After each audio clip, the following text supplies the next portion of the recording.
Steelers Nation, what we just witnessed on day one of organized team activities might be the most important sign we've gotten all off-season, and I'm not exaggerating when I tell you this could completely change how we view the 2024 Pittsburgh Steelers.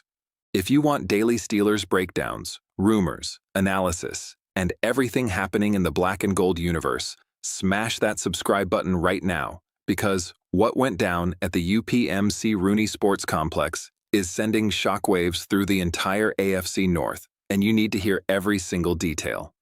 So let me set the stage here. OTAs officially kicked off, and everyone was watching.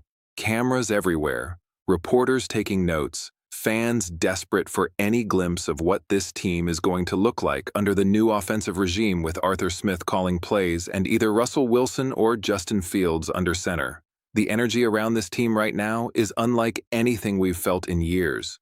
There's genuine buzz, genuine hope, and for the first time in a long time, it feels like the Steelers are building something that could actually compete for a Super Bowl and not just limp into the playoffs and get bounced in the wild card round. But here's the thing. The biggest story that came out of day one wasn't about the quarterbacks. It wasn't about George Pickens making some ridiculous one-handed grab. It wasn't even about TJ Watt looking like an absolute freak of nature flying around the field. The biggest story was about the offensive line, and more specifically, the way this unit looked so completely different, so much more physical, so much more cohesive than anything we saw last season that people are starting to whisper something that Steelers fans have been afraid to say out loud. Maybe, just maybe, this offense is going to be legitimately good. Now, before I get into the details, let me address the elephant in the room because the title mentioned Myles Garrett, and you're probably sitting there thinking, what does Myles Garrett have to do with Steelers OTAs? Well, here's the context. Myles Garrett is the nightmare that lives rent-free in the heads of every Steelers offensive lineman. Twice a year, Pittsburgh has to face the Cleveland Browns, and twice a year, Myles Garrett turns into an absolute wrecking ball who ruins game plans and ends drives before they start. He's one of the most dominant defensive players in football, a guy who can single-handedly take over a game. And for the last several years, he has absolutely tortured this Steelers offensive line. We're talking sacks, pressures, hurries, forced fumbles, holding penalties because our tackles couldn't stop him any other way. It's been brutal. It's been embarrassing. And it's been one of the main reasons why Pittsburgh has struggled so much to move the ball consistently in crucial division games. But here's why day one of OTAs might have changed everything. The offensive line that showed up yesterday looked nothing like the patchwork, inconsistent, penalty-prone mess we watched last year. We're talking about a unit that has been completely rebuilt with intention, with toughness, with a clear philosophy. Omar Khan and the front office went out this offseason and made it clear that protecting the quarterback and establishing a real running game were non-negotiable priorities. They brought in guys who fit what Arthur Smith wants to do. They invested resources. They made moves that show this isn't just window dressing. This is a legitimate commitment to fixing the biggest weakness this team has had for half a decade. Let's talk about the personnel for a second because this matters. Dan Moore Jr. is back and competing, but the real story is the additions and the development. Isaac Sumalo is healthy and back at left guard, and when he's on the field, this guy is a legitimate difference maker. Broderick Jones is entering year 2, and all the reports coming out of OTAs say he looks like a completely different player, more comfortable, more aggressive, more confident. This is a former first-round pick who flashed serious potential as a rookie, but also had his share of growing pains. If he takes the leap that everyone in the building believes he's capable of, we're talking about a legitimate cornerstone at right tackle for the next decade. Then you've got guys like Spencer Anderson and Mason McCormick, rookies and young players who are hungry and physical and exactly the type of tone setters that Arthur Smith loves to build an offense around. This isn't finesse. This isn't soft. This is big, nasty, physical football, and that's exactly what the Steelers have been missing. And here's the kicker. The biggest takeaway from day one wasn't just that the offensive line looked good in a vacuum. It was how they looked in the context of what Arthur Smith is installing. If you followed Smith's career, you know what he does. He runs the football. He uses play action. He creates opportunities off misdirection and physicality up front. He doesn't ask his offensive line to be perfect in pass protection on 40 dropbacks a game. He asks them to be tough, to move people in the run game, to set the tone, to make life easier on the quarterback by keeping defenses honest. And when you watch the early footage and listen to the reports coming out of practice, that's exactly what this group is being built to do. They're not trying to be the 2007 Patriots. They're trying to be a physical, ground and pound, play-action heavy offense that controls the clock, wears down defenses, and protects the football. That's Steelers football. That's the identity this team has been searching for. So now let me bring it back to Myles Garrett, because this is where it gets really interesting. For years, the Steelers have gone into games against Cleveland basically knowing that Garrett was going to wreck the game plan. The offense had to scheme around him, chip him, slide protection his way, call quick passes to get the ball out fast, all of which made the entire offense predictable and one-dimensional. But if this offensive line can actually hold up, if Broderick Jones can develop into a legitimate right tackle who can at least slow Garrett down, if the Steelers can run the football effectively and keep Cleveland's defense on their heels with play action, then suddenly Myles Garrett becomes less of a game-breaking factor and more of just another really good player you have to account for. That's a massive shift. That changes the entire dynamic of the AFC North. Because, let's be real, the Browns are the team everyone is talking about as the biggest threat in the division. They've got Deshaun Watson, they've got an elite defense, they've got playmakers all over the field, and they've got Myles Garrett wreaking havoc off the edge. But if the Steelers can neutralize that pass rush, if they can run the football, if they can control the line of scrimmage and play the kind of physical, smash-mouth football that Arthur Smith wants to play, then those matchups against Cleveland become a lot more winnable. And in a division as tight as the AFC North, where every single game matters and the margin between first place and third place is razor thin, that could be the difference between making the playoffs and winning the division. Now I know what some of you are thinking. It's OTAs. It's May. There's no pads. There's no real contact. It's all just walkthroughs and conditioning and install work. And you're right to be skeptical, because we've seen this before. We've seen the Steelers look good in the spring and then fall apart when the games actually matter. But here's why this feels different. The reports coming out of day one aren't just generic coach speak about guys working hard and competing. The buzz is specifically about the offensive line looking cohesive, looking physical, looking like they understand what Arthur Smith is asking them to do. Multiple reporters who cover this team day in and day out are saying, this is the best the offensive line has looked at this point in the offseason in years. That's not nothing. That's a real sign that the investment the front office made is paying off, that the coaching is connecting, that the players are buying in. And let's talk about what this means for the quarterbacks, because whether it's Russell Wilson or Justin Fields under center, having a competent offensive line changes everything. Russell Wilson's entire game is built on play action, on taking deep shots off misdirection, on using his mobility to extend plays and create off-script magic.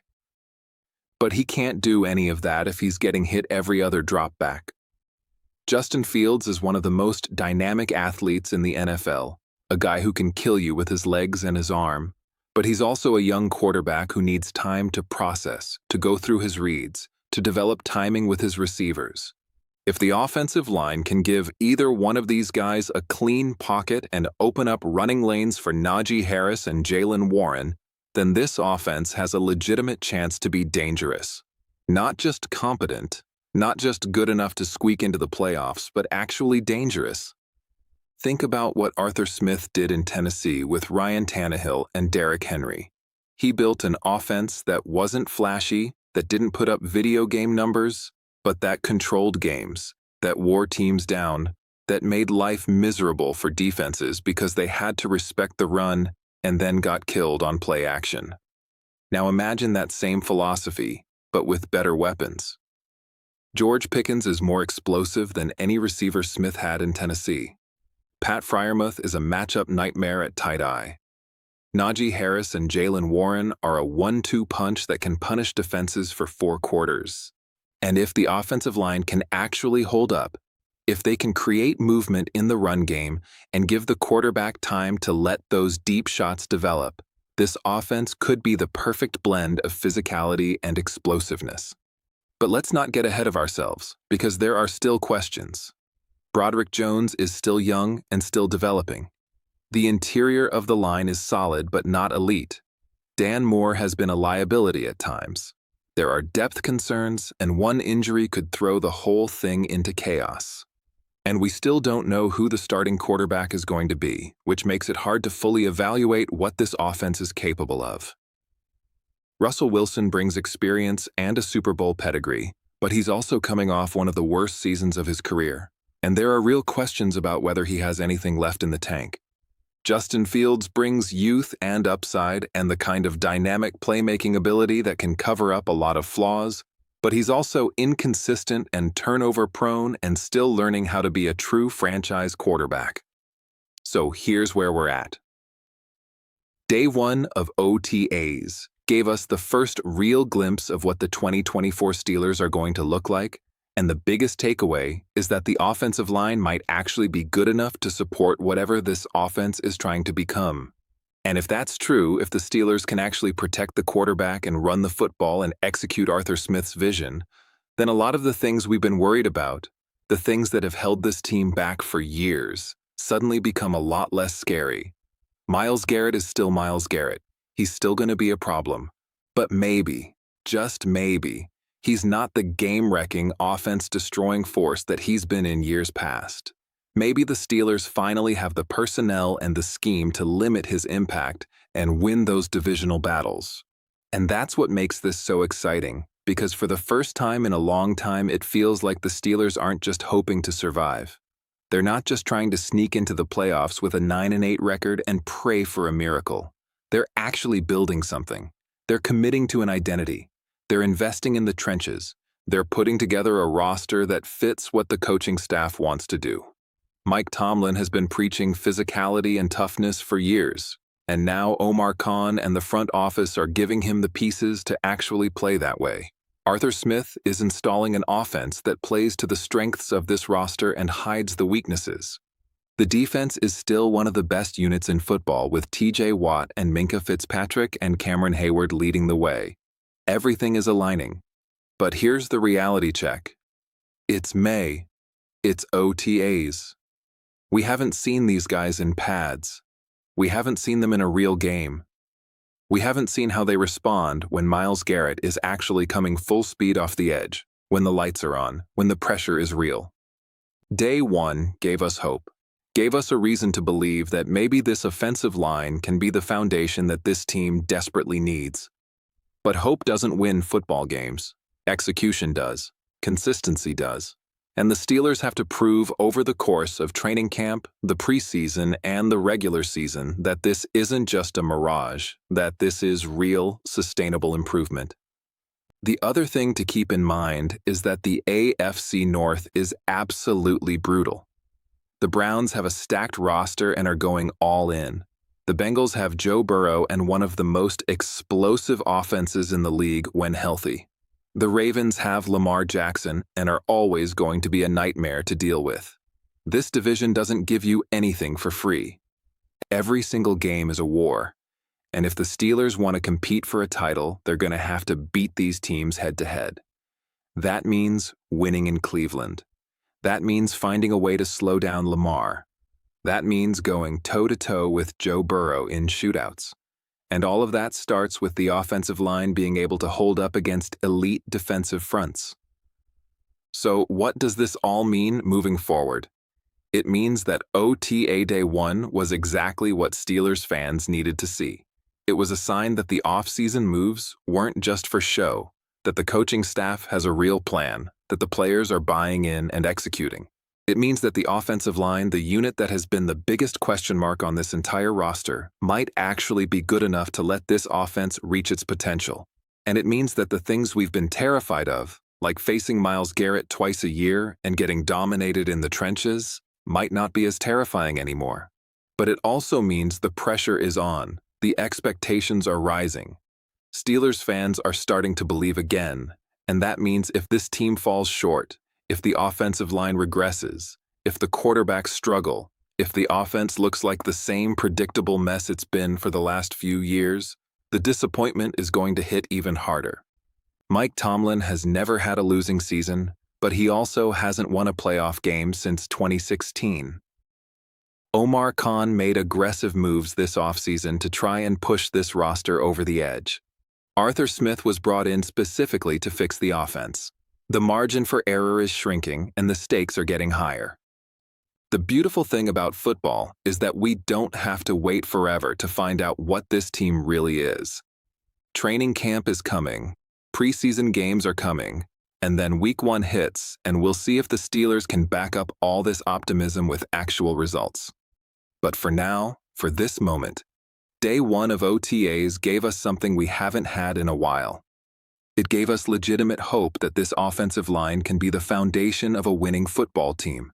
It gave us a reason to believe that the Steelers are finally building an offense that can compete with the best teams in the AFC. And it gave us a glimpse of a future where Myles Garrett and the Cleveland Browns aren't the unstoppable force they've been for the last few years. So here's my question for you, and I want you to sound off in the comments. Do you believe in this offensive line? Do you think Broderick Jones can take the next step and become a legitimate franchise tackle? Do you trust Arthur Smith to turn this offense into a real weapon? And most importantly, do you think the Steelers can finally win the AFC North and make a real run in the playoffs? Because everything we saw on day 1 of OTAs suggests that this team is headed in the right direction, but we need to see it translate to actual games. Drop your thoughts below, hit that like button if you're hyped about what this offensive line could become, and make sure you're subscribed because we're going to be breaking down every single practice, every single move, every single development as the Steelers build toward what could be a season that changes everything. This is just the beginning, Steelers Nation, and it's about to get real.